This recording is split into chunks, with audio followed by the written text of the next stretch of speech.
comics are, on occasion, quite goddamn silly. You've got tales of men, women, aliens, and beasts with more aggro than my chavvy neighbours doing all sorts of weird and wonderful things to each other. Marvel and DC have had no problems in the past with taking the concepts of logic aside and shooting it like Old Yeller behind the shed, but then there are some times where even this is not enough, and rational thought is strapped to a rocket fired into the atmosphere and then explodes into rainbows and croissants while the Dukes of Hazzard horn plays.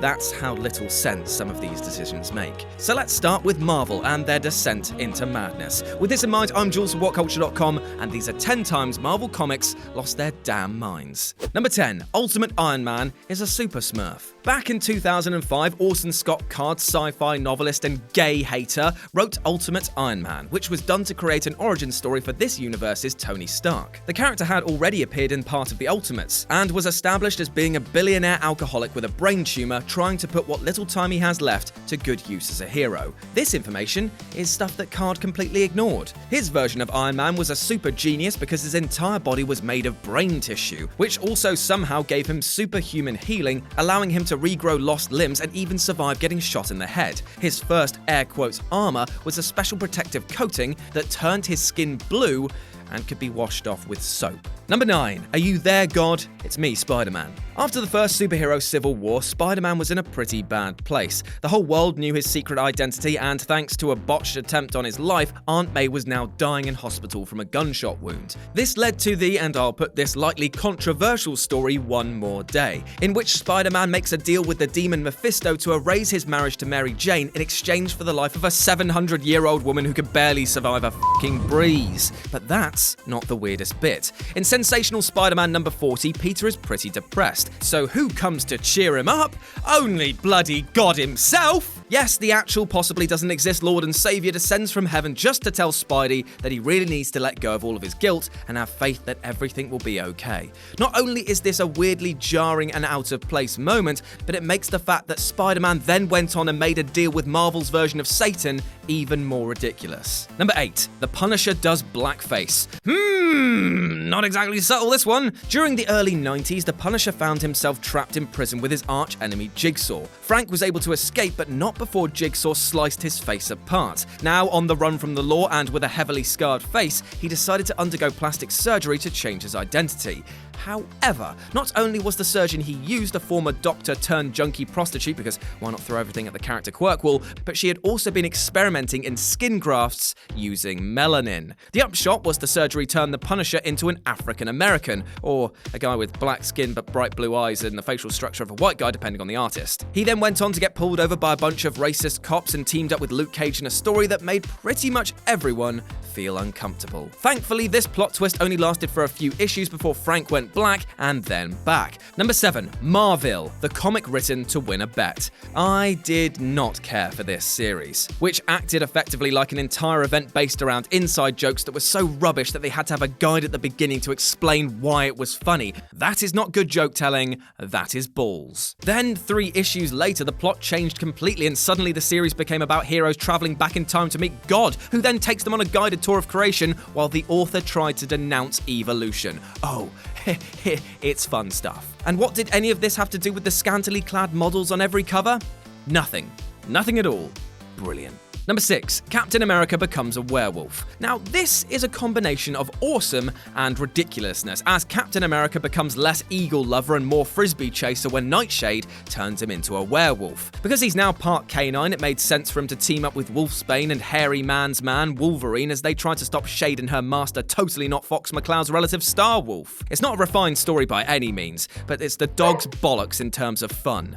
Puns, I've got them. Number 5. The Punisher becomes an angel. So during the 90s, the publisher was struggling a bit in comic sales, so in an effort to invigorate his character, Marvel thought long and hard, and then came up with the idea that he should become an angel, or technically Gabriel, to serve God. Yes, I can see how this is a perfect fit for a man who loves killing people with guns. Well, hold on, compadre, because he doesn't use guns anymore, he uses lasers.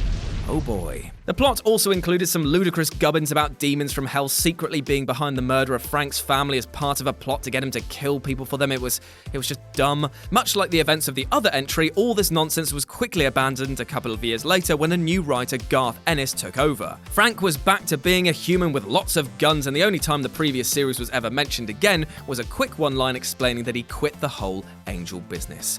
Good. Number 4. The Wasp becomes something. Just like everyone else, the Avengers were hit hard by the 90s. In the infamous storyline The Crossing, Iron Man was revealed as a mole for Kang the Conqueror and got a bit murdery. During his rampage, Wasp was hit by an energy blast and left her fighting for her life. It's a good thing, though, that her husband and super scientist Hank Pym was on hand to save her. Unfortunately, though, for some reason, Giant Man just decided that science just isn't fun if the results aren't an affront to man and God, so his solution was to alter Janet's genetic structure, turning her into a horrifying wasp monster. She now had bright yellow skin, antennae, wings, and pink hair, just like all wasps, and her new powers allowed her to fly and fire energy blasts from her creepy elongated stick fingers, but prevented her from shrinking. Perhaps the weirdest part of the whole ordeal was just absolutely how fine Janet was with the whole transformation. Then again, as we're going to see later, the Avengers have a habit of accepting things that they should totally not be okay with. Number 3. All of Chuck Austen's X-Men run. When Chuck Austen took over as the writer for the X-Men, he was determined to give the fans the kind of stories they had never seen before. He certainly succeeded on that. His plots included Iceman being reduced to a head and reforming his body out of Havoc's pee, the Church of Humanity trying to make Nightcrawler Pope as part of a plot to bring down Catholicism, and the air quotes fact that mutants are immune to AIDS. But not even that can compare to She Lies with Angels. The story focused on the relationship between Angel and Husk, Cannonball's sister, whose age at the time was questionable to say the least. It culminates with them doing the nasty on the Guthrie farm, not just in midair, but in front of Husk's mother as well. Unsurprisingly, Chuck Austen hasn't written another comic for Marvel since. Number 2. Miss Marvel gives birth to her own boyfriend. This whole sordid affair started in Avengers number 197, with the revelation that Miss Marvel had somehow become pregnant overnight without a father. Despite this obviously being the beginning of a horror movie, the Avengers were pretty lighthearted about the whole thing and took Carol back to the mansion as her pregnancy advanced. A little while later, in number 200, she gave birth. Miss Marvel spent most of the issue pretty shaken by what had just happened and refused to see her baby, but eventually she came round and agreed to see the wee bairn. However, when Carol went to meet her son, she came face to face with the son of the time traveler Immortus and world's number 1 creepy magician impersonator, Marcus Kang. Now, Kang was born in limbo outside of time, and so kidnapped Carol and impregnated her with himself as part of a plan to be born in the real world, and then used his time powers to age to adulthood. You still with me? I'm not. So you can guess what happens, right? The Avengers come in and they beat up the creepy rapist, right?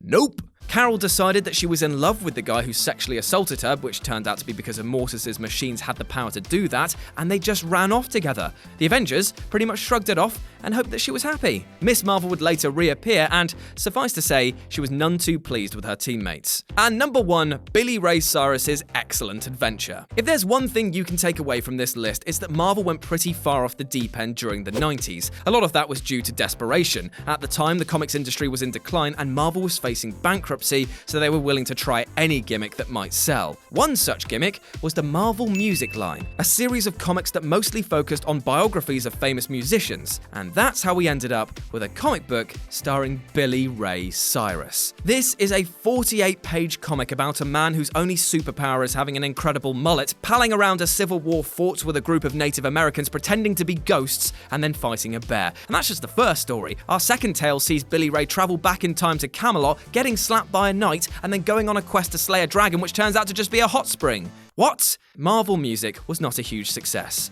You can probably tell why. And that's our list. Got any other times that Marvel lost their minds? Well, let me know about them in the comments section below. And why not swing by whatculture.com for more news and articles like this every goddamn day. As always, I've been Jules, you've been awesome, and I'll speak to you soon.